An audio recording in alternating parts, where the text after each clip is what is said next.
Okay folks, so as promised, here is the long form content video I promised earlier, and we're going to talk about loadouts. So there's been a lot of back and forthing on this stuff, especially since I posted about my new chest rig where I rebuilt my old Recon rig, and a lot of people up in arms about it. So we're going to kind of talk about that and discuss loadouts. So first things first, I did do some posts earlier discussing the various levels of kit. Items worn in the body, fighting load, assault load, sustainment load.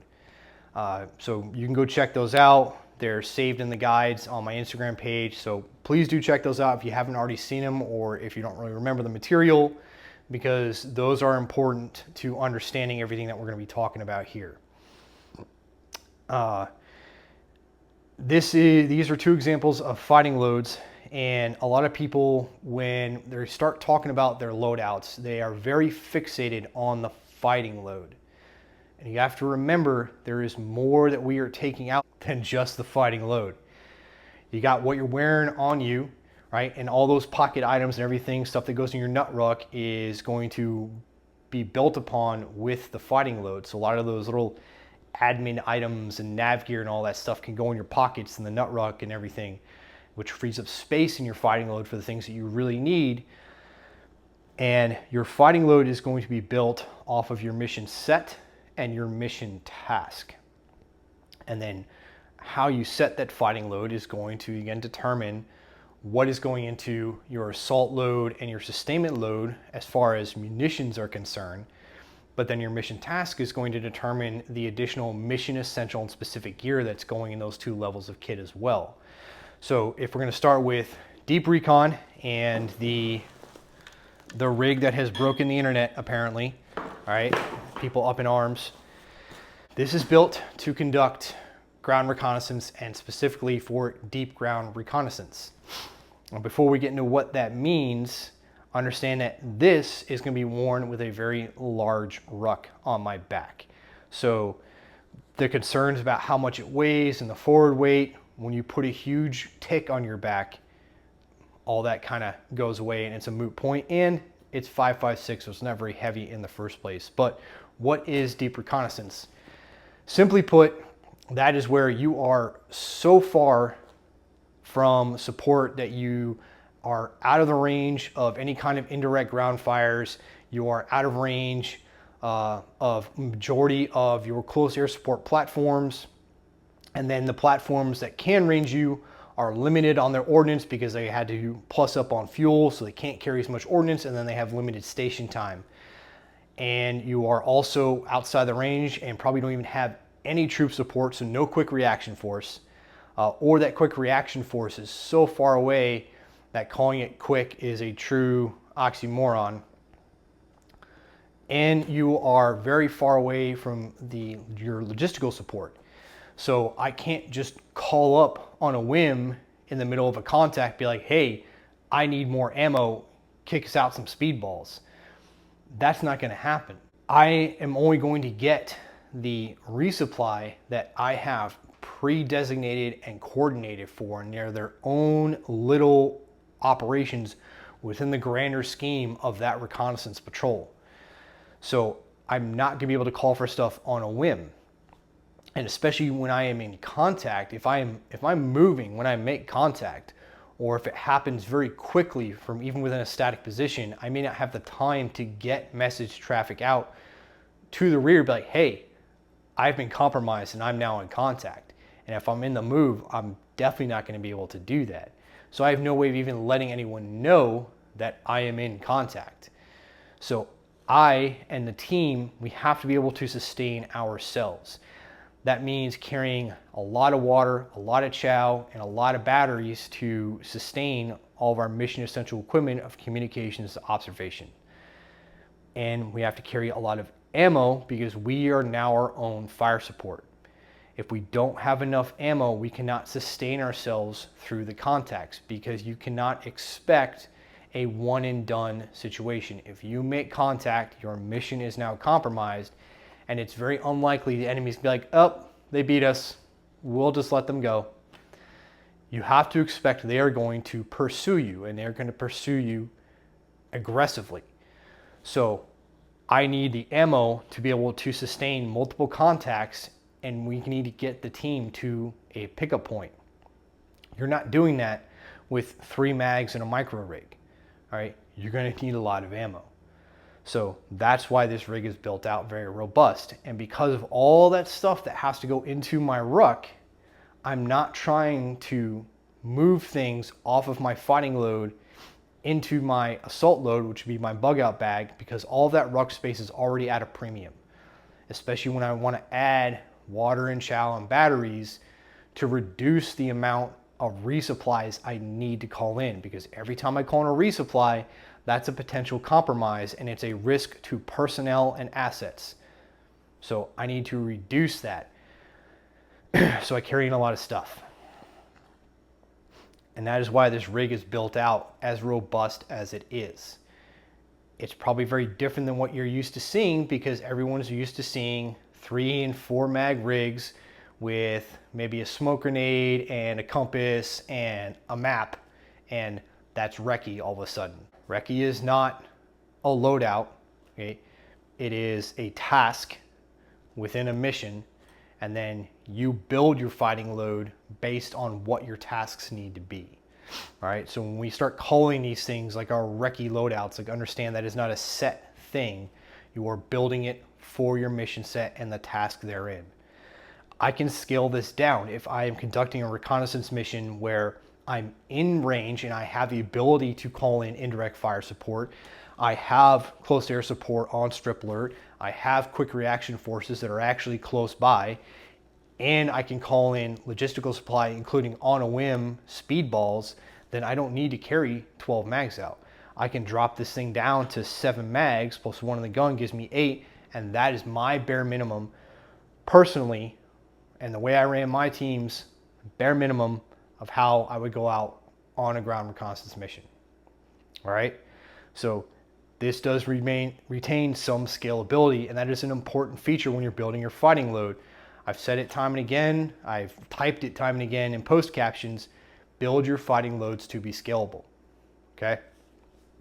I go with the chest rig because chest rigs work very well with rucks. There's nothing on my back, there's nothing on my hips, so I can put on the ruck and I can wear the ruck the way it's designed to be worn, because no one designs their rucks to be worn with plates or a bunch of other crap on your back. So that's why I like the chest rig. Yes, you can do belt kit. Yes, you can do load bearing vests. And yes, you could have a 2-layer system where you've got a small chest rig and some belt kit, the same way we might do a plate carrier and a gun belt.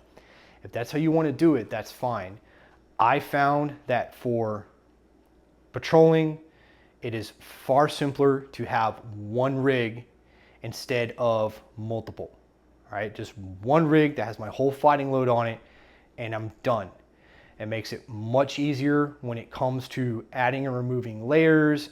It makes it easier when you start considering crawling, sitting in OPs, going on your rest plan. It just makes everything simpler. I tried the 2-layer system for a bit. It was a pain in the ass, so I went to this, just one platform. Again, that's from my experience. It's my advice to you. Take it or leave it. All right, whatever you set up though, make sure you go out and test it, and like out and test it, not in your bedroom or barracks room. That is kind of the whys behind what this rig is and why this rig is. And when it comes to its bulkiness and all that, again, I can still get in the prone. I can shoot with this thing in the prone. You're not getting in the prone a lot with a giant ruck on your back in the first place, so not a huge concern. And when you consider the real world, so step out into the woods, drop down into the prone, and see what you see. Probably not a whole lot. So you're not actually going to be going prone that often in a lot of fights. Now, we fought 20 years in some deserts, so you would see going prone a little more often than a wooded environment. But with all the micro terrain out there, again, often found myself only in the kneeling so that I could see and sight in on the enemy, because going prone meant couldn't see shit. And that's not very helpful in a gunfight. Now the plate carrier, right? The plate carrier, I've always said that you need to keep your plate carriers as slim as possible. Still scalable, but as slim as possible. So you start by building your plate carrier, and when you start feeling the need to start stacking items on top of each other, that's where you want to start moving things down to your belt line and building out your gun belt. And then same thing on the gun belt, don't start stacking. If you've built out your carrier, you've built out your gun belt, and you still feel like you need more stuff and to stack stuff on stuff, that's a good indicator you're probably putting too much on the carrier, all right? The reason it's so important to keep your plate carrier slim is this is 100% something that you are going to take into a fight, all right? This is an unarmored load carrying platform, all right? Because I am avoiding contact with the enemy. I just carry a shitload of ammo for the eventuality that it'll happen, but I'm avoiding it. And there's a lot of extra weight going on with this mission set, so I am mitigating certain things by dropping the armor, adding some ammo, and all that. If I am going into a fight, I am knowing that I am going to the fight. That is the purpose of my mission, which is really everything other than reconnaissance. I should be wearing armor. Flat out, all right? This one's real basic. 3 mags, IFAK hanger, a couple of tourniquet pouches for the tourniquets that are in here right now, and a fighting knife. Bare minimums minus comms, okay? And not everyone runs comms. So this is the absolute minimum. The cummerbund with its elastic sleeves allows me to scale up by adding additional magazines if I feel the need. I throw my gun belt on with this. That gives me 2 more rifle mags, my pistol and pistol mags, and another IFAK. So I could drop the hanger IFAK and just go with the one on my belt, or since this is designed for me primarily to be rolling around in my truck post hurricanes and keeping looters out of the neighborhood, I can take the IFAK off my belt. So now there's nothing in the small of my back, and my rear plate is the only thing separating me from the seat of my truck, so I fit in my truck better. All right. So again, it is built to be scalable so I can run it as needed. And I can plus it up if I believe I'm going to a situation where I'm going to need more than the 3 magazines and the 1 in my gun by wearing the belt, 2 extra on the belt, and I can throw more mags in these sleeves. And because I'm in my truck, I will have my assault bag in there, and I will have sustainment loads within the truck to resupply. Although in reality, I am never going to be anywhere so far from home and so far from other folks' homes that are part of the network that I really need all the stuff that's in the truck, right? So that's part of all this too, is managing our expectations and understanding the context of the mission at hand. So this is built nice and slim. So when I close with and end up in some kind of close quarters or confined spaces, I can still maneuver through those spaces. If I build my plate carrier out like this, I'm going to have a very hard time moving through those spaces. And that was a lesson that it took me 2 deployments to fully learn, because my first deployment, I had a big, robust rig like this. I had 15 mags, couple dozen 40mm HEDP, frags at the yin yang, couple smokes, all kinds of shit. I would have been a marvelous explosion. And then going into my second deployment, I had, again, a very robust rig. I had 7 quarts of water, I had 1,200 rounds of linked 5.56, I had grenades, I had IFAK. And then we went into Fallujah, and all I did was throw that over my interceptor vest. And I had a very, very, very hard time getting around the city. Not so much because of the weight, but trying to squeeze through alleyways, get over 8-foot walls. A lot of things needed to happen that rig was far too robust and heavy to allow me to do. And eventually I ended up putting some of that stuff out of the rig and into my assault bag that only had some chow and a radio in it. And that made it easier for me to get around, because I could throw that bag over the wall to the guy who went ahead of me, and then I could climb over. It made it easier to fit down alleyways facing forward because the pack's behind me and the majority of my fighting load is on my front. Not a huge concern when I'm patrolling because I'm not trying to fit down alleyways. And yeah, I'm busting veg, but I've got this giant ruck on and I need to make way for that ruck far more than I need to make way for my fighting load. My armored solution, this is 100% a fighting load in the truest sense because I am going to go into a fight with this intentionally, right? I can do reconnaissance missions in armor. I can be a forward scout for the larger body of the unit. I can be sent out to gain eyes on and then help fix the enemy for a maneuver element, right? I can wear armor on a reconnaissance mission, but if I'm doing that, it's going to be a much shorter duration and I am a part of a larger unit that is going to be conducting the assault and I can find myself as part of that assault. Whereas if I'm wearing this, I'm not going to be a part of the assault minus potentially setting up a sniper position depending on the environment. All right. So again, you have your mission set, the task within that mission set, and then all your other considerations. Who is your enemy? What is their capabilities and limitations? You have all your support that's available: fire support, troop support, logistical support. Now I know for us as civilians, we don't really have fire support, right? Maybe some of you do, and that's cool. But we don't really have that. So we might be prompted to start really building out heavier rigs. Again, we have to manage our expectations about who our enemy is. We're not fighting large units. We're fighting dipshits driving their beaters through our neighborhoods looking for homes to loot after natural disasters or during civil unrest. So really don't need to be able to sustain myself through hours and hours of gunfight. I need a few mags to get me through a few brief and quick gunfights, if anything. Your logistic support, right? You may not have a huge, robust military logistics system behind you, but you can build your own logistics. And without getting into a much longer video, you've got your home, you've got your vehicles, you've got your community around you, right? You can develop your own logistics because again, you're not going out on long sustained operations. You are there to defend yourself, your family, your home, and your immediate community, right? And if you've got neighboring communities and you all start banding together, that is also awesome.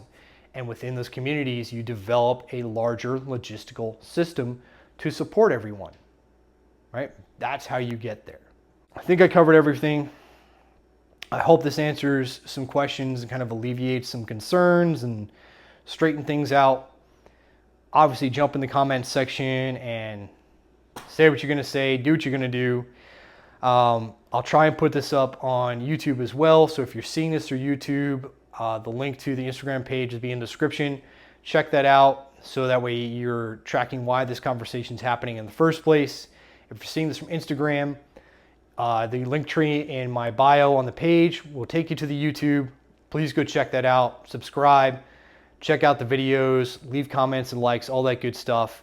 And let me know what you think of the video formats. You know, I'm working on the whole audio visual thing. I'll make improvements, but let me know what you think of the formats and all that, what you would like to see with some content in the future, and I will get YouTube up and running as consistently as I have Instagram going as soon as possible.